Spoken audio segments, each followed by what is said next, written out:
Are HiFiMan's Edition XV planar magnetic headphones really as good as the hype suggests? At $399, they head into the territory of a lot of cheaper dynamic driver headphones such as Sennheiser's HD650s or the $200 HD6XXs from Massdrop, but the HD650 is around a $400 headphone.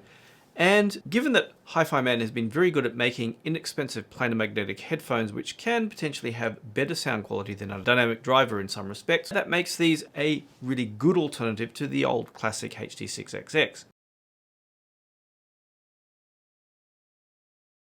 They do have a couple of interesting design points about them. Of course, this very funky grille, but also they have a new headband. And this I first saw on the Wi-Fi models, and that involves a fixed head pad, and which only expands so far, but also a spring steel and silicon mechanism to clamp them on your head. When I first saw these, of course, I wondered about any kind of rubbery component, whether it was going to last, especially if you happen to leave them in the sun. But knowing that it's silicon or medical grade silicon, that should hopefully mean they last a long time. But it's always a good idea to keep any component out of the sun because things like ear pads will wear out.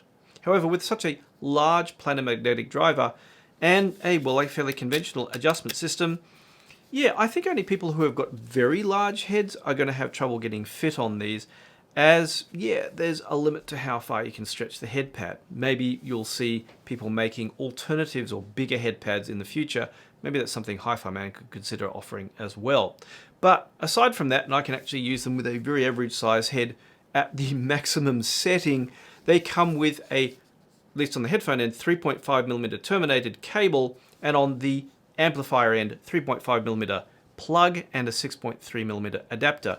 Actually the same as a pair of HD650s. I do wonder these days why even headphones at this price don't come with a balanced audio cable, given that a lot of amplifiers do have a 4-pin XLR output as well as a Pentacon connector. But there are a lot of cables available with 3.5mm termination, and I used one of the various ones in my drawer to evaluate these headphones on some of the balanced amplifiers behind me. But as far as driving goes, you can actually drive them even out of a dongle DAC.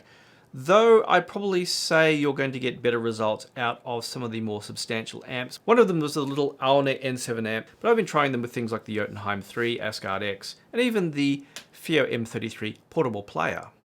In terms of tuning though, and that's another reason I bring up the HD6XX and HD650, is they share some similarities with that pair of headphones.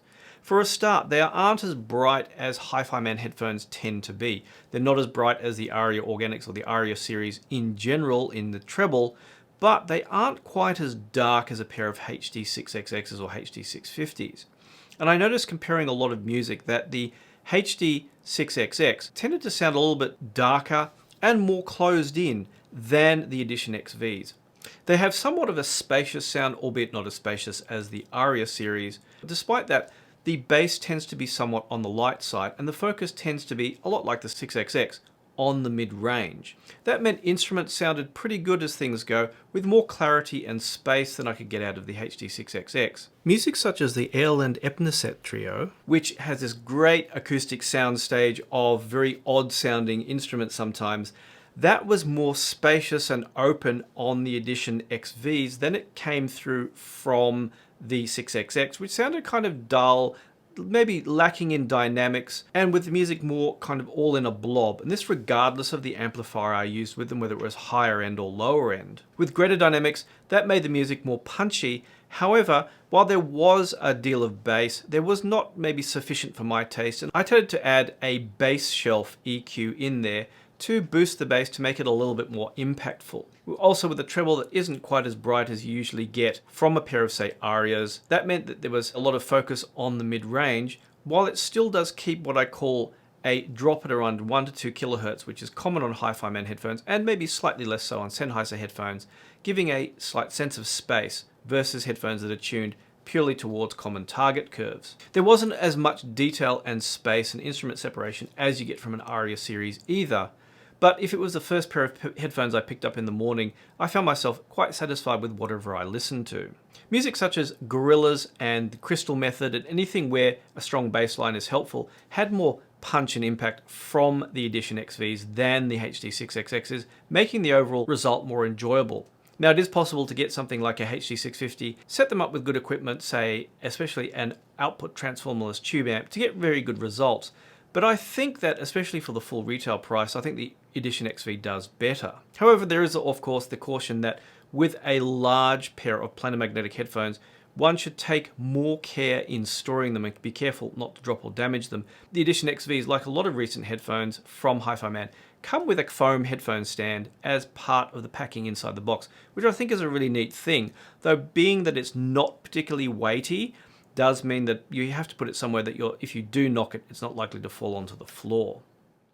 So given that more even tuning, especially if you have music that already has a good deal of bass, the Edition XV can be certainly very entertaining for what is essentially $400, especially if you don't mind EQing in a bit of a bass shelf through software. So I definitely understand why there's a lot of hype around the Edition XV. If you have a pair, do leave a comment below. I'd really like to hear from you and know what your experience has been, especially if you've got good synergy with particular equipment or particular music. Finally, thank you to Bloom Audio for sponsoring my channel. If you do go out and buy a pair of Edition XVs, do consider them buying from Bloom Audio in the US, who have excellent customer support. Thanks once again for watching, and I look forward to chatting with you at a Can Jam.